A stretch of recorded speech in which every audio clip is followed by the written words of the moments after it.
আপনি নিশ্চয়ই অবগত হয়েছেন সকাল থেকে এই যে ন্যাশনাল পার্লামেন্টের সামনে সাতক্ষীরার 7টি উপজেলার সর্বস্তরের জনগণ, পেশাজীবী, বুদ্ধিজীবীগণ, 7টা উপজেলার যারা সমিতির প্রতিনিধি আছে, ছাত্র, পেশাজীবী, সাংবাদিক ভাই বোনেরা এবং আমাদের এখানে যারা বিশিষ্ট মুরব্বী ছিল, মা বোনেরা সকলে উপস্থিত ছিল। প্রায় 400-500 উপরে জনগণ আমরা রাস্তায় নেমে এসেছি সাতক্ষীরার যে বৈষম্য, সাতক্ষীরার উন্নয়নে, সাতক্ষীরার অবকাঠামোয় যে দীর্ঘদিন যাবৎ আমরা যে বৈষম্যের শিকার, তার প্রতিবাদ করার জন্য। আপনারা জানেন সাতক্ষীরা জেলা বাংলাদেশের একটি অত্যন্ত গুরুত্বপূর্ণ জেলা।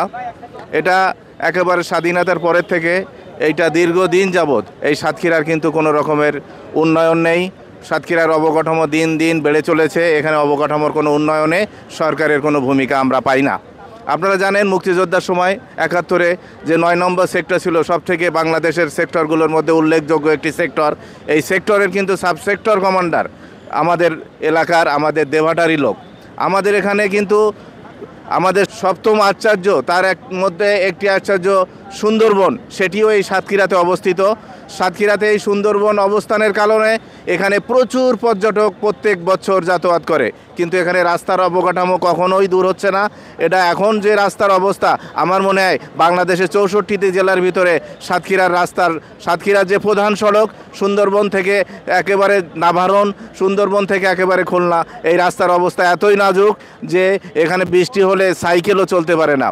আমি দৃঢ়চিত্তে বলতে চাই, আমরা সাতক্ষীরার মানুষ, আমরা অবকাঠামো উন্নয়নে সবসময় বদ্ধপরিকর, কিন্তু বিগত সরকারের সময় গত 1 যুগ ধরে এই এলাকায় কোনো রকমের উন্নয়ন হয়নি, এই এলাকার উন্নয়নের ছোঁয়া পৌঁছায়নি। আমরা দৃঢ়চিত্তে বলতে চাই, আমাদের দ্রুত আমাদের এই রাস্তার অবকাঠামো দূর করে সাতক্ষীরা সুন্দরবন মহাসড়কের কাজের বাস্তবায়ন হোক। আমরা এটাও শুনেছি, এটা 21 সাল থেকে এটা চলমান আছে সরকারি বিভিন্ন মন্ত্রণালয়ে, কিন্তু এটা টেন্ডার হওয়ার পরেও শুনলাম এর বাজেট কর্তন করা হয়েছে। আমরা সাতক্ষীরাতে আমরা ভেড়িবাঁধ নিয়ে আমরা নির্যাতিত দীর্ঘদিন যাবৎ। এটা আপনারা জানেন উপকূলীয় জেলা, এখানে সুন্দরবন সংলগ্ন যে মুন্সিগঞ্জ, এখানে আসা শুনি, এখানে দেবাটার লোক দীর্ঘদিন যাবৎ এই যে ভেড়িবাঁধের যে গ্রাস, এই এলাকাকে গ্রাস করে ফেলছে প্রত্যেক বছরে। সরকারের কাছে বারবার দাবি জানানোর পরে একটা এলাকায় 1 কিলোমিটার, হাফ কিলোমিটার ভেড়িবাঁধের জন্য মাত্র বাজেট আছে 5 থেকে 10 লক্ষ টাকা। সেটি আবার 7-8 মাস পরে সংরক্ষণ করতে গেলে, সংস্কার করতে গেলে সেটিও দেখি আবারও ভেঙে পড়ে। আমরা টেকসই ভেড়িবাঁধ চাই, আমরা সাতক্ষীরার উন্নয়ন চাই। সাতক্ষীরার সুন্দরবন টেক্সটাইল মিল, এটা অতীত ঐতিহ্যের একটি অন্যতম প্রধান প্রতিষ্ঠান এই সাতক্ষীরা জেলাতে অবস্থিত। আমি মনসুর আলী চাচা, যিনি সাবেক বস্ত্রমন্ত্রী, ওনার আমি আত্মার মাগফিরাত কামনা করি। উনি সাতক্ষীরাবাসীর জন্য এটা তৈরি করে দিয়ে গিয়েছিল, কিন্তু আমাদের দুর্ভাগ্য, আমরা সরকারের কাছ থেকে দাবি জানিয়ে এইটা এখনও বাস্তবায়ন করতে পারিনি। এটা এখনও আমরা আবার চালিকা শক্তি ফিরিয়ে আনতে পারিনি।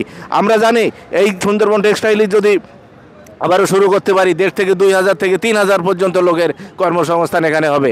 সাতক্ষীরার আম এখন বিশ্ববাজারে অনেক পপুলার, এখান থেকে আম বিশ্ববাজারে বিভিন্ন দেশে চলে যাচ্ছে, কিন্তু এখানে আমের জন্য কোনো হিমাগারও নেই।